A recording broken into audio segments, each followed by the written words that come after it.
Okay, page 61 in our grammar books.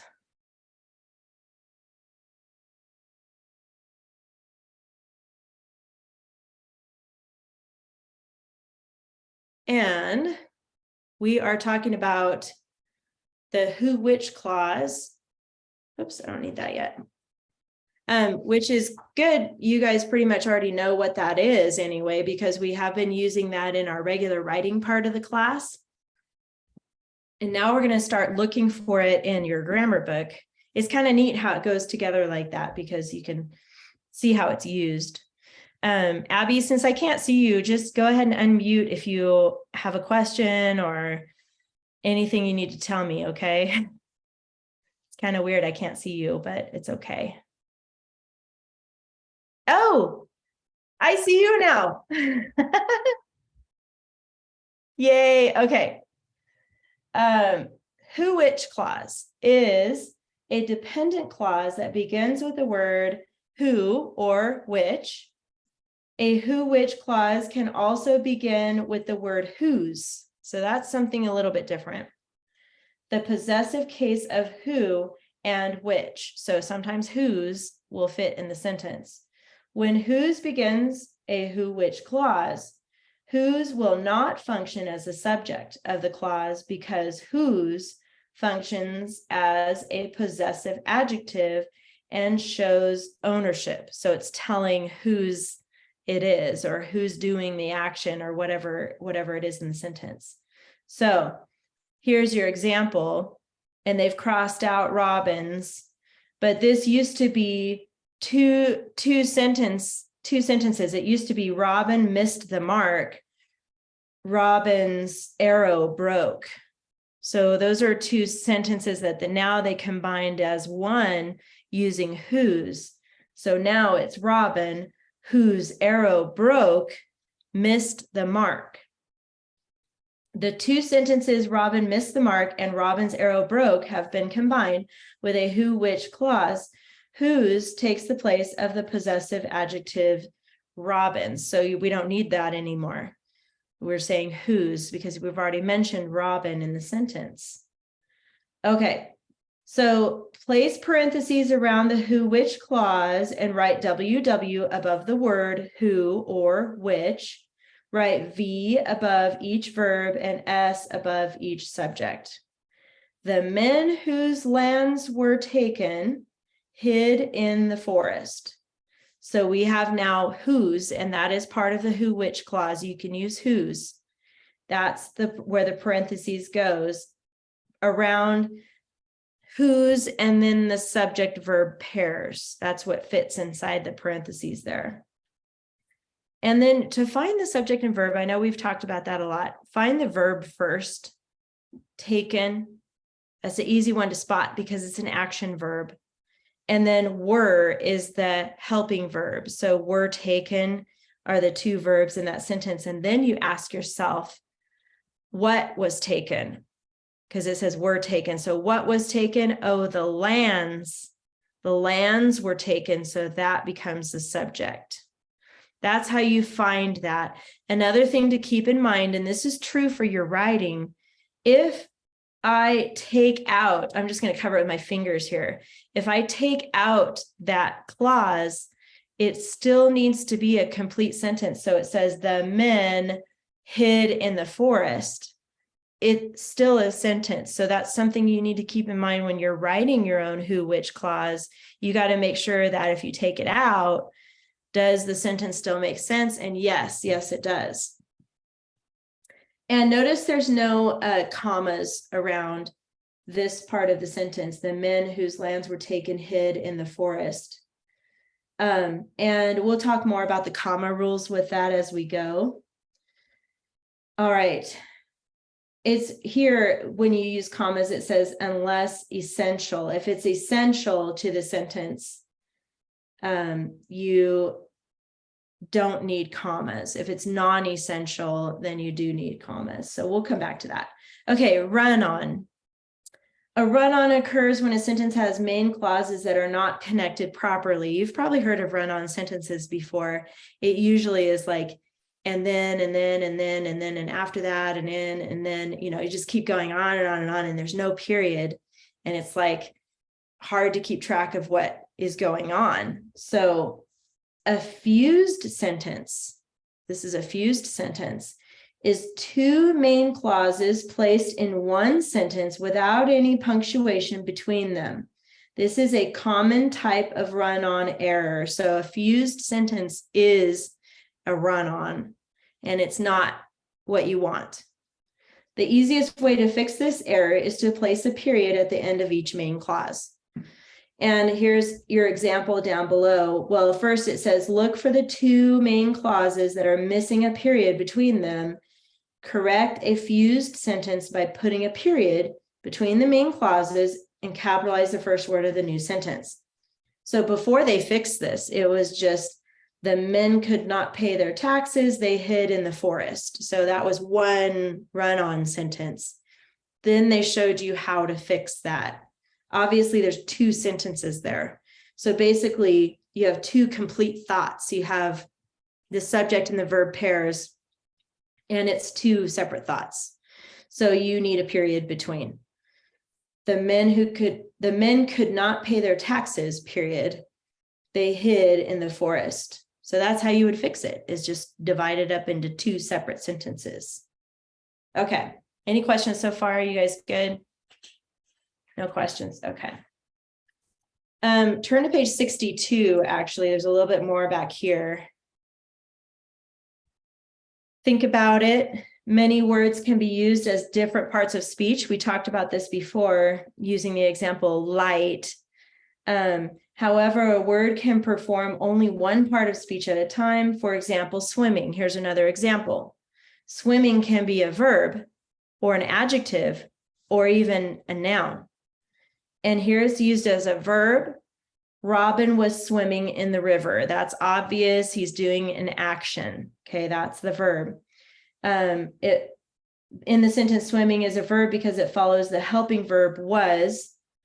A word that ends in ing functions as a verb only if it follows a helping verb. So was swimming or is swimming. You wouldn't say Robin swimming. You need a helping verb in there to make it make sense. Here it's used as an adjective, though, because Robin jumped into the swimming hole, or sometimes we say swimming pool, right? Swimming hole means what kind of hole? It's a swimming hole. So that's used as an adjective, but it still has ing. So it's one of those, you have to look at how it's used, where it's placed in the sentence to determine what part of speech it is. And depending on that, it can be different things, but it functions only as one type of speech at a time. The last example here, the noun swimming was Robin's favorite summer activity. So now they're talking about it as a thing. Swimming is a thing. Swimming was Robin's summer activity. All right. Any questions about that? No, you guys are good. Okay. Let's go ahead and do the practice page together.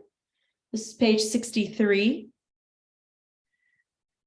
And do I have any volunteers to read our sentence today? Anybody want to read today? No, not really. It's okay. This is the quiet group, and there's nothing wrong with that. I have two of my own children. I know I don't talk about them very much, but I have a boy and a girl. They're adults now, so, but I have one of each, and my son was just really, really quiet, and he still is. He's a thinker. He's just kind of soaking in information, and he's super smart, but he does not like to speak out or, be loud, or, he's just really, really quiet guy. He knows technology. He's a software engineer. So he understands computers. He understands all the inside workings of the computer and how to build apps and stuff. It's crazy. He's really brilliant, but he's very quiet. And he's kind of shy, in a group setting or whatever. He's not really the first one to raise his hand or speak out. So it's okay if you guys feel that way, because that's a personality trait and that's okay. And then I had my daughter, and she was the talker, and she was always making noise when she was little. She was either singing or humming or talking to herself or making her little stuffed animals talk to each other. I mean, it was always like noise, noise, noise, noise, noise. And so I had one of each, and maybe you guys have a sibling that's different than you, and maybe you have a sibling that's kind of loud. Who knows? Yeah, I see you nodding. So I just wanted to validate you that it's okay that you're quiet.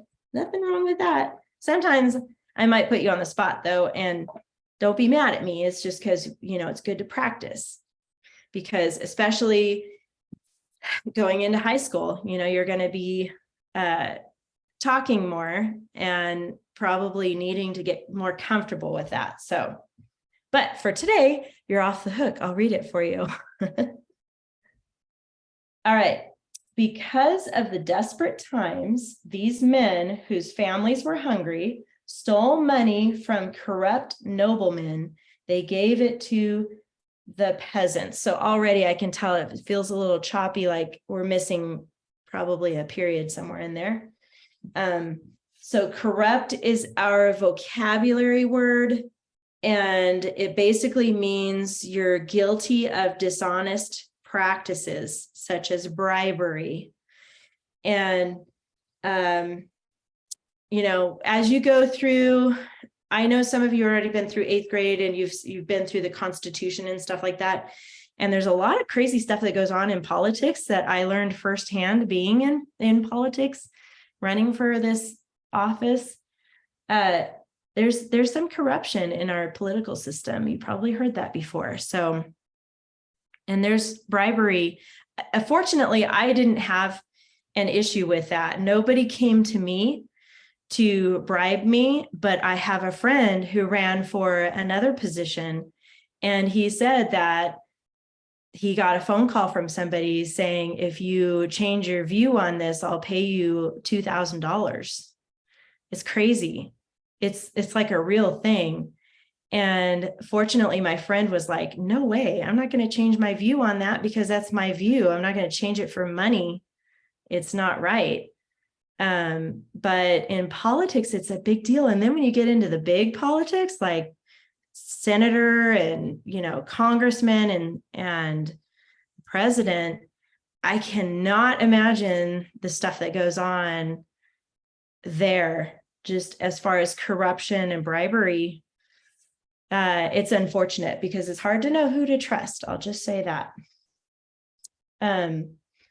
Okay, back to grammar.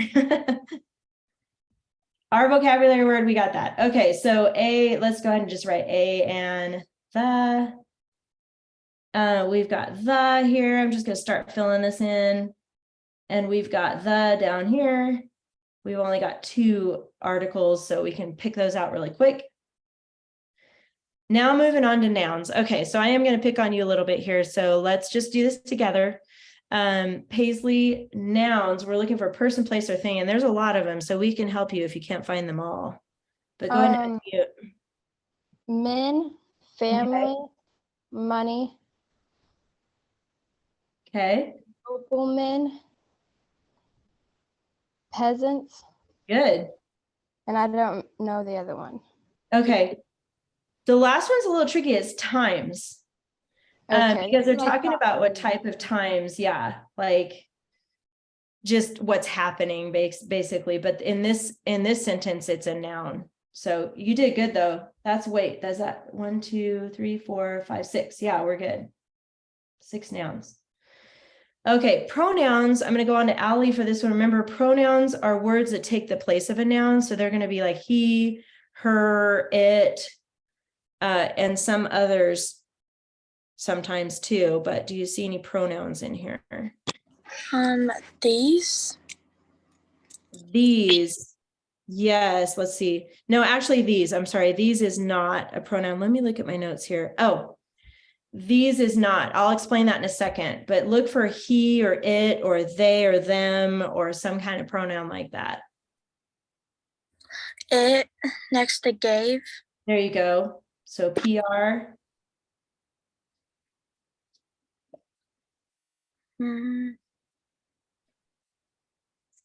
I'll give you a clue. Right before that here, they. Yeah, and that's referring to noblemen, because we have men here. That means it's plural. So they is taking a place of noblemen, so it's not like repetitive. Okay. Good. Those are the pronouns. Now, that was a good guess, but because it sounds like this would take the place of something else, of another noun. But actually in this one, if you look at the word men, which is the noun, and you ask yourself, which men? Which men? Oh, these men. So this becomes an adjective because it's describing which men. Okay, and then Abby, we're going to look at the nouns and try to identify the other adjectives. There's 3 more. Desperate. Yes, that's explaining what kind of times. So desperate. And corrupt. Correct. Yep.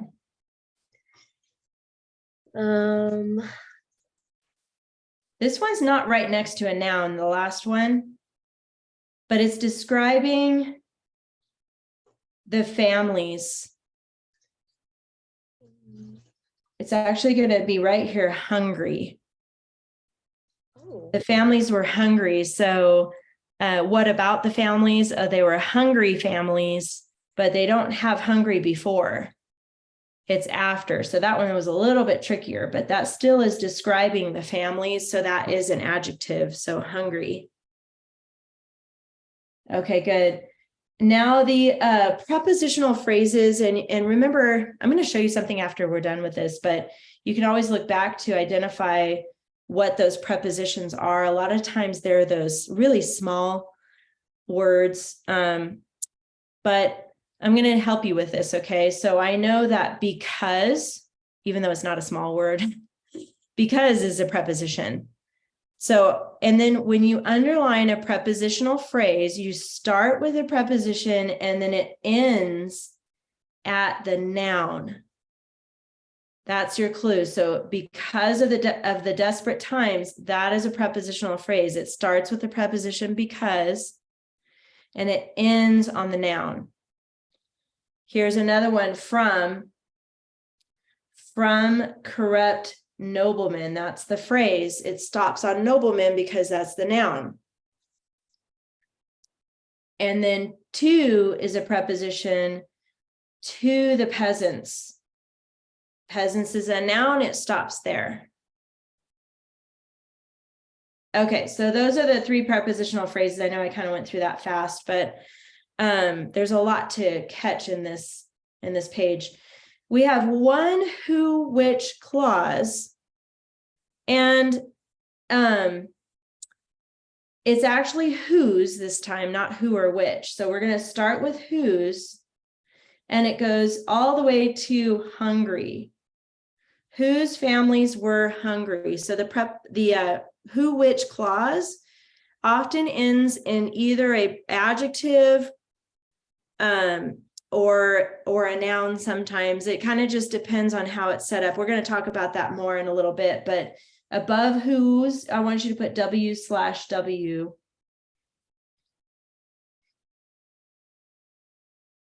Okay. It describes the men whose families were hungry. That's how you know where it ends, because it describes the men whose families were hungry. All right. We have 2 main clauses. We're missing a period in here, by the way. And this right here is just like an opener. So the main clause starts with these men, and I'm going to use a bracket like that. These men whose families were hungry stole from corrupt noblemen. That's the end of the main clause. Put a bracket around those. We did not use this prepositional phrase because that's just an opener with a comma. So the actual clause starts after that. And then we have a new clause right next to this. Go ahead and do another bracket. They gave it to the peasants.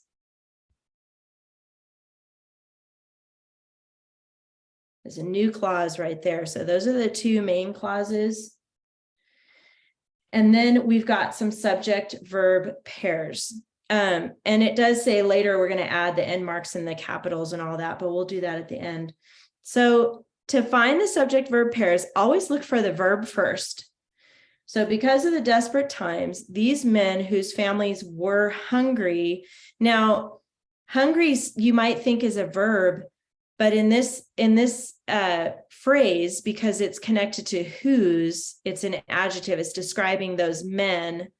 So it's not the verb, but the word were is the helping verb.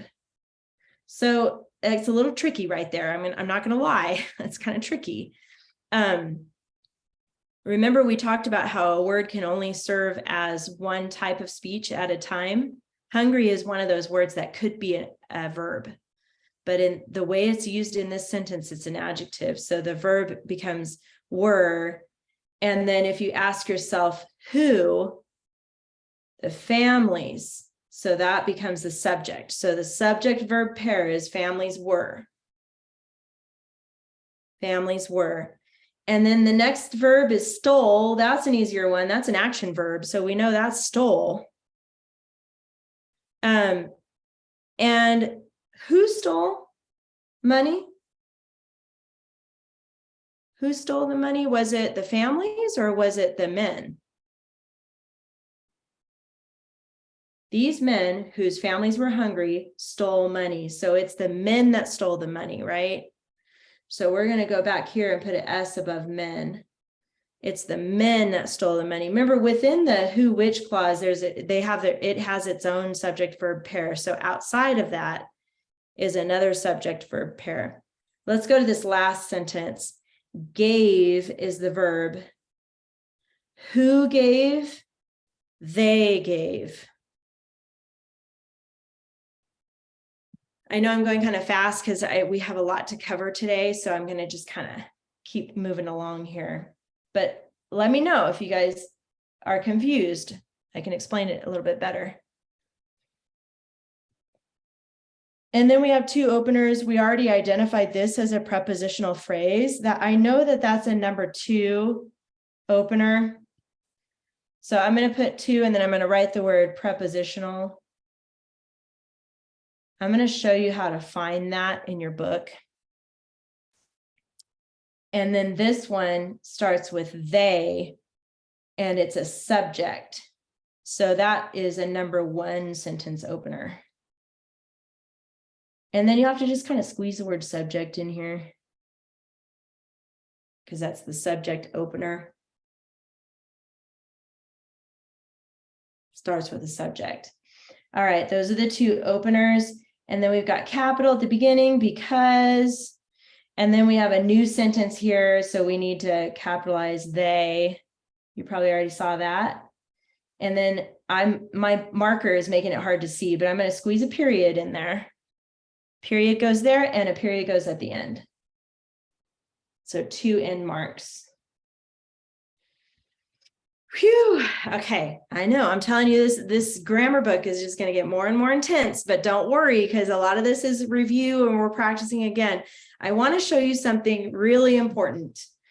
I'm going to have you turn back to the very front of your grammar book, and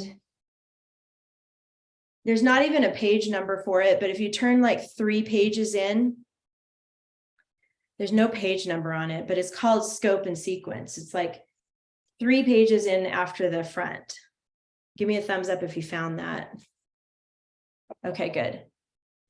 Right at the very front, 3 pages in.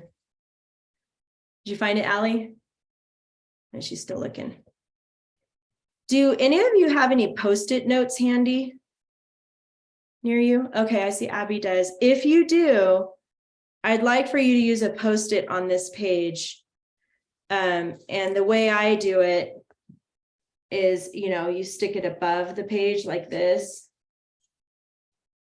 so that it's sticking out, so it's easy to turn back to. If you don't have a Post-it note, I recommend that you get some. Next time we have class after Thanksgiving, I'm going to have you start using Post-it notes. So you get some at Walmart, or even Dollar Tree has them, or wherever, they're easy to find. And we'll start using that because we've been using our book a lot, but this page is going to be really helpful to you. Do you see on the left here all of the different parts of speech? Did you find it, Allie, by the way? Okay. So like, for instance, let's say you're doing your grammar homework and you're just forgetting, how do I do prepositional phrases? How do I know what the prepositions are? If you look right here, there's two things. In the gray box, it says preposition, but in the white box, it says prepositional phrase. And if you go along here, you'll see a number 1, and then later you'll see a 17 and a 20. You see where I'm at here? And if you look at the top, that tells you what week I taught that. So right here, prepositional phrases was taught in week 1. Now, if you turn to week 1, notice as you flip through your book, on the top upper right-hand corner, you'll see the week. So it was only a few pages over, but see week 1, and if you keep flipping, you'll see like week 4, keep flipping, week 7. So it's on every page, it'll tell you what week it is on the upper right. So go back to page 1, prepositions. Prepositions are right here, and it's telling you what a prepositional phrase is and how it has to have a preposition plus a noun. So that's how you know when the end of the phrase is, it ends on a noun. Okay, now go back to that page again and actually turn one more page. Now you know where this is at. So this will help you find what you need. Now you know how to use this, but I'm on the next one over, actually 2 over. Looks like this. There's no page number, so I can't really tell you what it is, but you'll see this grid at the bottom here. This is a great page here because look, here's your stylistic techniques. Down here are your openers, subject openers, number 1, prepositional openers, number 2, ly adverb opener is number 3, clausal opener, number 5, VSS opener. We haven't talked about these 2 yet, but check it out. If you want to know what opener it is, let's say you go back to this page and you want to refresh your memory on what those are, go over here. It looks like 2 of them were taught in week 6, and then you flip to week 6 in your book, and then it'll help you remember. Okay, this is a great page to keep tabbed in case you forget things. I just want you to be flipping back and forth all around this book all the time when you're doing your homework. It's really going to help you. All right, we're done with grammar for today. Woohoo!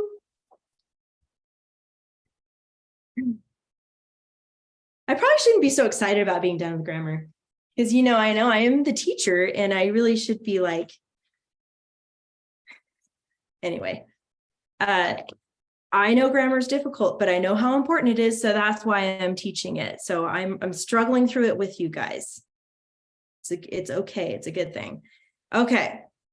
Let's see. You need your Odysseus and the Cyclops story sequence chart that you worked on. And hold on just a second.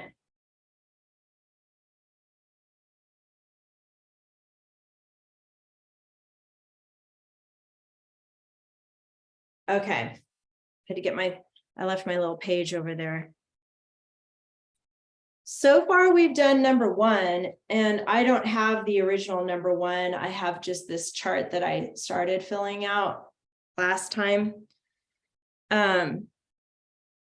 But refreshing your memory, we read the story Odysseus and the Cyclops. It's the whole thing with, the Greeks that finished their war, and then they got washed up on this island, and then there's the Cyclops with one eye, and he's like this giant, and it's odd, but he milks sheep and makes cheese, and that's like his thing. So okay. And then they're trapped inside this cave. Remember the whole story? And then they try to sneak out, and the only way they could get out is to give the Cyclops wine. So he fell asleep, and then they stabbed him in the eye and made him blind. And then he's like running around like, no one hurt me, and because he said, my name is no one. And then he was wanting to count his sheep as they came out. And then the guys, the soldiers were, the men were hanging on to the sheep. We kind of guessed they must be like oversized sheep. Maybe this is like another, like everything's oversized on the island, who knows? But anyway, they got out, and that's how they escaped. So that was the story. We did do the story sequence chart, the first one together. And I remember last week, I know we didn't have class and you guys didn't make it to the Thursday class, but we basically took turns reading that first paragraph. And then today we're going to start working on the other 2 Roman numerals as we go. So you guys should have in front of you your story sequence chart, and give me a thumbs up if you have Roman numeral 1 finished on your story sequence chart. Good. Okay, got it. And then you guys wrote a paragraph about that, but we're going to go on to the second Roman numeral, and we're going to do 2 and 3 today. And then for your homework, you're going to rewrite those 2 paragraphs, and making sure to include your ly adverb and your who, which clause. And this part's important because I think if you didn't watch my recording, I know Allie and Paisley, you guys really need to watch it, because I did talk about banned words that we're not going to use anymore in our writing. Words like see or saw. Like instead of saying the Cyclops saw the men in the corner of the cave, now with these banned words, you can't use saw anymore, because that's a boring action word or verb. Now you have to really stretch your brain and try to think of another word to use instead of saw, like the Cyclops spotted the men in the back of the cave in the dark, or the Cyclops peered over to the corner and recognized, or some other kind of word other than saw. Okay, that's going to be tricky for you, but that's, if you need a thesaurus, or you go to thesaurus.com on your phone or your computer, you can type in saw, and you'll get a whole great list of other words you can use instead of saw. So it's going to stretch your brain, but it's going to make your writing so much better because it'll be more stylistic. So watch my recording, because I need you to fill out the list, and you'll see on the recording. So you guys need to take time to do that. Okay. I know Abby did, so that's good. All right, back to this. We already talked about the characters in the setting. That's usually what's at the beginning of a story or a movie or some kind of writing. In the middle, now we're talking about the conflict and the problem. So there's kind of a lot going on in this story. There's a lot of issues and problems that they're having. But let's talk about, we already talked about the main character, which is Odysseus, and the Cyclops, and then the sheep are in there, Polyphemus, and that's the Cyclops, right? Polyphemus.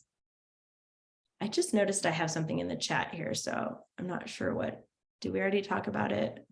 Oh, it won't let me look at the chat while I'm sharing. Oh, I said that I already saw that part of the video. Oh, good. Okay. Awesome. Thank you. Okay, so we're going on to the conflict and the problem. Let's talk first about this Cyclops. So they're in the cave. Well, this is where we left off from number 1. They're in the cave. It's dark. He has a fire, and the Cyclops sees the men in the back of the cave. So I'm going to put a C with a circle around it because that's what symbol we're using for Cyclops. And he's asking them, you remember what at first, what did he think the men were? Who did he think the men were in the beginning? He says, who are you? And he says, are you pirates? Remember that? He says, are you pirates? So let's put pirates with a question mark. Are you pirates? That's an E, by the way. Let me zoom in a little. And then the Odysseus, we'll put O with a circle around it. Odysseus he says, oh no, we're not pirates. We are, who are they? You can unmute and say it if you remember. They're soldiers. Yes, soldiers, good. They just got done with war. And I'm just going to put war here because they just got finished with war and they were heading back home and they got washed upon this island. That's what happened. So we have here C, the Cyclops asks, are you pirates? And Odysseus says, no, we're soldiers. We're coming home from war. Now, after that, after he says, no, we're soldiers, we're coming home from war. I don't know if you remember, but then the Cyclops just decides to devour one of the men. He's like, oh, I'm just going to eat you then. So he devours two men, actually. So let's put devours. That's a good strong verb. Rather than just saying eat, he devours. And then he devours two men, and you can use numbers for free. So we're going to squeeze that number in there. After he devours the men in the story, he falls asleep. Remember that part? So Cyclops now is asleep. So I'm just going to put C for Cyclops and then sleep. So we've got, he devours two men and then he falls asleep.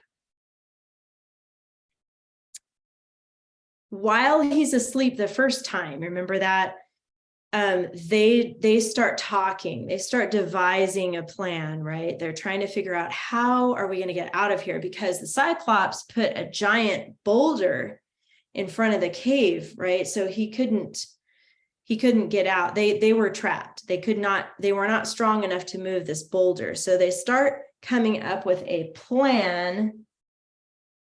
Put the word plan here. So let me just remind you what we're doing here is we're talking about the conflict and the problem, and we're answering these questions like, what did they need? What did the soldiers need? What were they thinking? What did they say? What did they do? So we're thinking about all the stuff that's going on inside the cave, because that's their big problem, right? They're trapped. That's the big problem or conflict in the story, is that these men are trapped and they just want to go home. They've already been at war and they survived the war and they just want to get home. And now this big monster, this big giant is eating them. So they're dying. Anyway, that's the problem. So they start devising a plan. This is what they're thinking. So that's how I'm answering this one, is what they're thinking. And what was their plan? Do you remember what the soldiers planned? You can unmute if you have something to say. What did they plan? Or do you remember, Paisley? Like shooting him in the eye or something. Yeah, it had to do with the eye. That's true, but it wasn't shooting. They didn't have any guns with them. Oh, Remember? stabbing him with like a stick. Yeah, they wanted to stab him. It was actually a pole, because remember, this is a giant. So I'm imagining like a big, like the size of a flagpole or something, a big pole. So let's put pole here next. And they prepared the pole. I guess, just side note, they just happened to find a pole in this cave. I mean, you know, it's kind of funny because there are some movies like give away the obvious. You're watching the movie and you're like, duh, you know, or how are they able to find the perfect thing that they need in a random place? It's probably because the writers can't think of anything else to put in there, but it's kind of one of those moments. It's like, really? Inside this cave, there is a pole. How convenient. Okay, so they find that, but then they do something to the pole. Do you guys remember, Allie? You remember what they do to the pole in the story? Is it like something to do with a fire? There was a fire. They had a fire in there to keep them warm.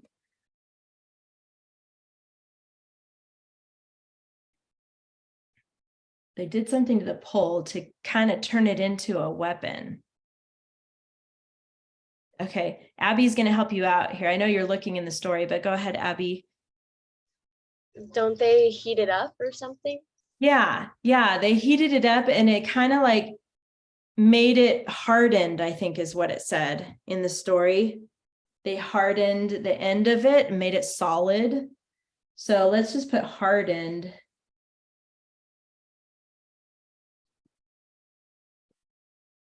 Yeah, let's see. It says, let's double check here. And it's okay to peek back at the story if you need to, but try not to use the story because we have it in our head. But on the second page of the story, on page 48, as he was sleeping, Odysseus and his men heated the sharpened pole until it was red hot. And climbing onto the giant's chest and with all their might thrust the sharp pole deep into the Cyclops' single eye. So it's more like they sharpened it. If you wrote in pen, I'm so sorry. Because if you want to leave it hardened, you can, but I think I'm gonna change that to sharpened.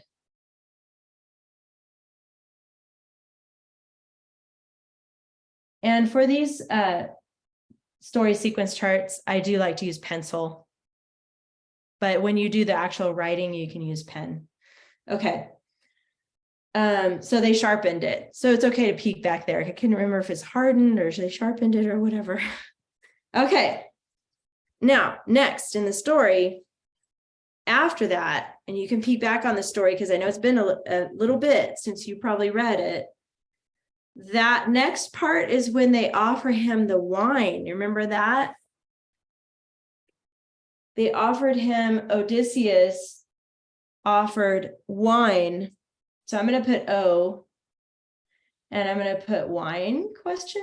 Like, would you like some wine, Cyclops? He says,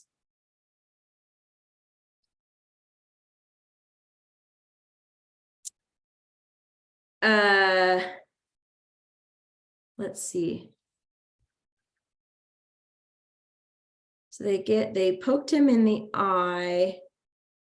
Are you under attack? Okay, that's where he starts running around. So they poked him in the eye.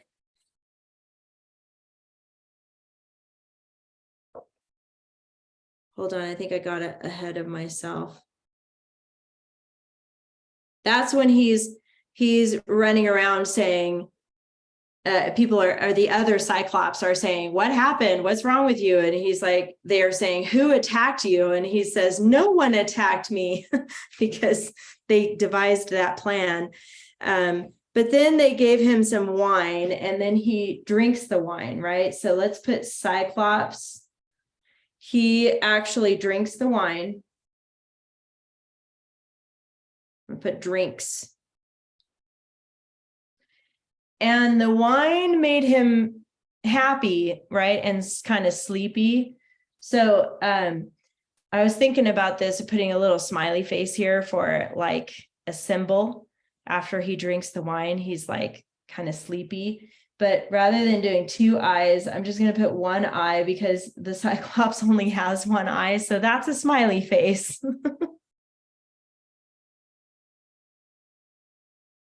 And, you know, we got this a little bit out of order, but that's okay. Because this is what we're doing is basically answering these questions right here, because I think he had the wine before he was poked in the eye with the big pole. Let me just look back here. Yeah. So the Cyclops drank it and enjoyed it. And he said, tell me your name. And then he said, my name is no one. And then he's like, oh, my gift? Ha, your gift will be eaten last. You will be eaten last. Then he goes to sleep. And then while he's asleep, so we kind of, he devised the plan, and the plan was to use the pole and all that, but then he got him to go to sleep with this wine, and then they stabbed him, right? After he was sleepy. And Odysseus says, oh, here, that's Odysseus. No one. Now I'm gonna, this is just how I'm recommending you do this outline. But, if you have other ideas, this is not like in stone, as far as there's more than one way. Obviously, when you did the Miller and the donkey story, some of your stories ended up a little bit different, and that's okay. Some of your outlines had different words. That's okay. I'm walking you through this one because it's still kind of new as far as doing it this way, but you can rearrange these when you get to the writing part of your story. That's okay too. If you rearrange it, it doesn't have to go in exactly this order. These are just like your notes. Okay. So he went to sleep. I'm going to put sleep next down here for number 4. Remember, he went to sleep, and then the men plunged, and I'm going to put plunge, this giant pole into his eye. So I'm just going to put it that's his eye, and that's a pole. It's a symbol. It's like they're stabbing it into his one eye. So sleep, men, plunge, and then one eye with a pole there. So that's the conflict. And now we are at the climax. And remember, the climax is that point where now it's going to shift. So now we know that the Cyclops has this giant thing in his eye. And now he's either going to just kill everybody, or he's going to, we know the story already, but he's going to make a way for them to escape. But the climax is where it's like, it could go one way or another. We don't really know as we're telling the story. When the reader reads it, they don't know which way this story is going to go. It's like the peak of the story. So now that's where we're at. He's like jabbed in the eye. So now we're going to move on to how does it begin to get resolved? So at this point now, the climax,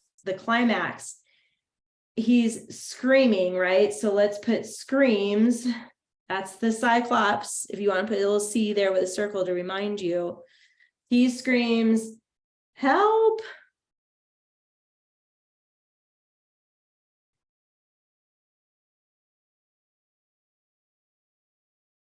And then I'm going to put a symbol of Cyclops here. He's been attacked, right? He's been attacked. So I'm going to put attack with a question mark here. Have I just been attacked? Like the other Cyclops are asking him, have you been attacked? Who's after you? Who's attacking you? And remember, that's when he says no one.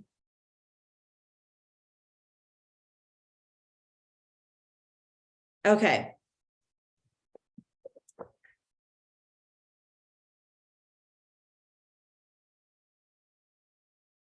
I'm just peeking back on the story here.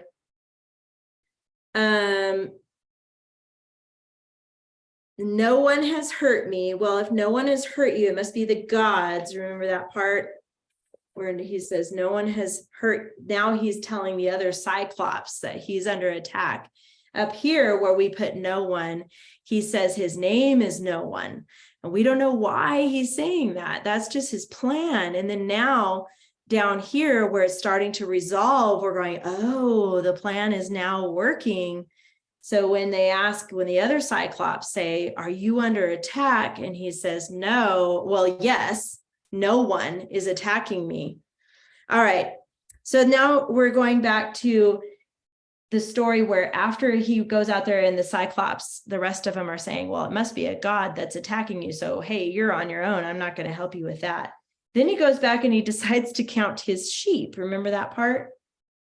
So let's put sheep, because he's wanting to make sure that the men are not going to escape, because now he's really mad. Those are E's, by the way. And how does he count his sheep? What is he doing? Because now he's blind, right? So what is he doing to count his sheep? Allie, do you know? When the sheep are coming out, how is he counting them?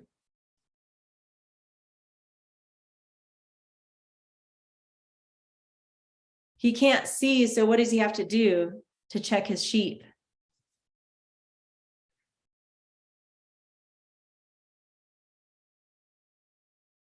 Did he ask for help? No, he didn't ask for help because nobody was going to help him, but he can't see them, so he's naturally going to have to touch them, right? Remember, as they're walking through, he's counting and he's touching. He's like, okay, there's 1, 2, he's counting them with his hands. So let's put the word touch here. And then he touches their back, the backs of the sheep.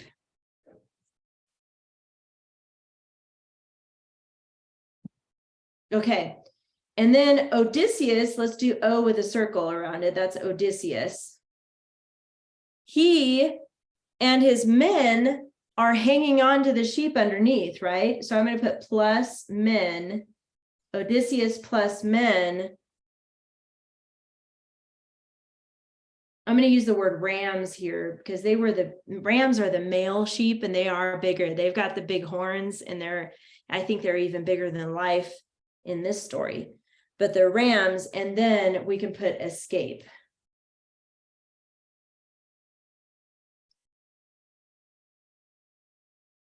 Okay, Odysseus, they escape. And remember, now they made it to the ship and they're starting to go out to the water and he's yelling across the water. Remember that part? He's yelling back and he's saying, you are an evil beast. That's what he's saying from his ship, in the middle of the water. He's yelling back on the island, you are an evil beast.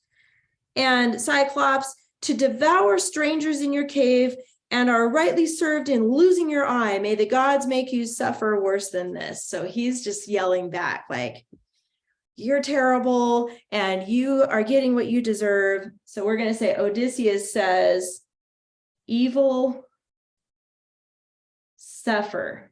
Now, when you get to this part, when you're writing your story, make sure you don't use says, right? That's one of our banned words. So you'll have to think of another way to say that for this part. And then what does the Cyclops do after Odysseus is like, you are evil, you need to suffer? You remember, Abby, what the Cyclops does in response to that? Doesn't he throw a rock? Yes, a giant rock. He throws it. He's trying to throw it at them. Let's put rock right here. And he's a giant, so I'm sure the rock itself is like a huge boulder-sized rock, and he's tossing it toward the ship, and it creates this wave. And then they get kind of pushed back, and then he yells out something more. And he says, they kind of are yelling back and forth. And Odysseus shouted to the giant again, I am not no one. If any ask you who put your eye, tell them it was Odysseus of Ithaca. And then he threw another rock, and it barely missed the ship's stern, but created a huge wave and propelled them almost back to the other shore. So this last part is how it's getting resolved. So the Odysseus, O with a circle around it again, says, I am not no one. And then he says, I am the great Odysseus, and I have overcome you. Okay. So that's how it was all solved, right? They snuck out under the sheep or the rams. They were able to escape. And then he's yelling back and forth across this water. All right, I know I kind of went through that fast, but this is kind of, I wanted everybody to have the same outline this time for the story sequence chart. Once we get through this whole story and we start a new one, you guys are going to work on your own story sequence chart again. But now you've got number 2 and 3 ready to go for your homework and try to get it done this week. You're going to rewrite paragraph 2 and 3. And then remember how you add your ly adverb and your who, which clause. You got to have those 2 things and make sure they're underlined. And then if you look on page in your binder,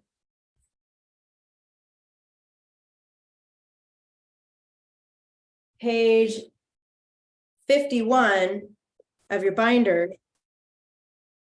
just going to show you right here on the screen. This is your checklist. Okay. We already know the top part. I still want you to make sure to check those as you go. And those have been, we've been working on those, but here's the style, the dress up. So you've got your ly adverb, 1 for each paragraph. So you've got 3 paragraphs total. You want to make sure you have a who, which clause in each of those paragraphs. And then here it says strong verb. So that's where, if you didn't get a chance to see my whole video from last week, that's where you're going to find this. So you'll see that we banned some words, like I said earlier. So you're going to have to think of a better word for see or saw, or let's see, what was the other one we worked on last week? See and saw, I think. And then Said. said, thank you. Say and said. Yeah, that's right.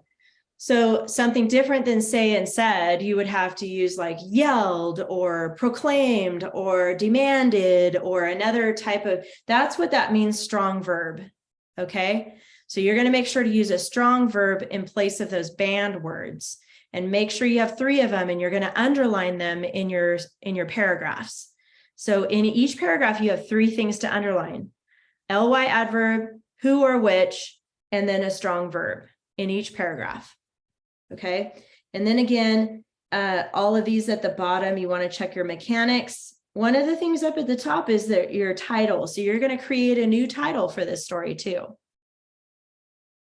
And so that's your homework. You're going to do those 3 pages in your grammar as usual, and I'll send you the key so you can check that.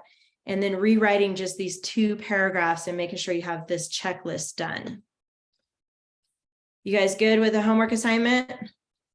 Yep, I see that thumbs up. Abby, how about you, Allie? Are you good?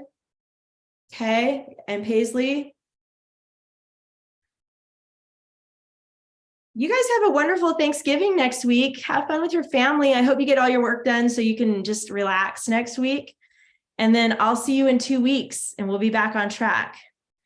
All right, you guys, see you later. Have a good day. Hey, I have a question.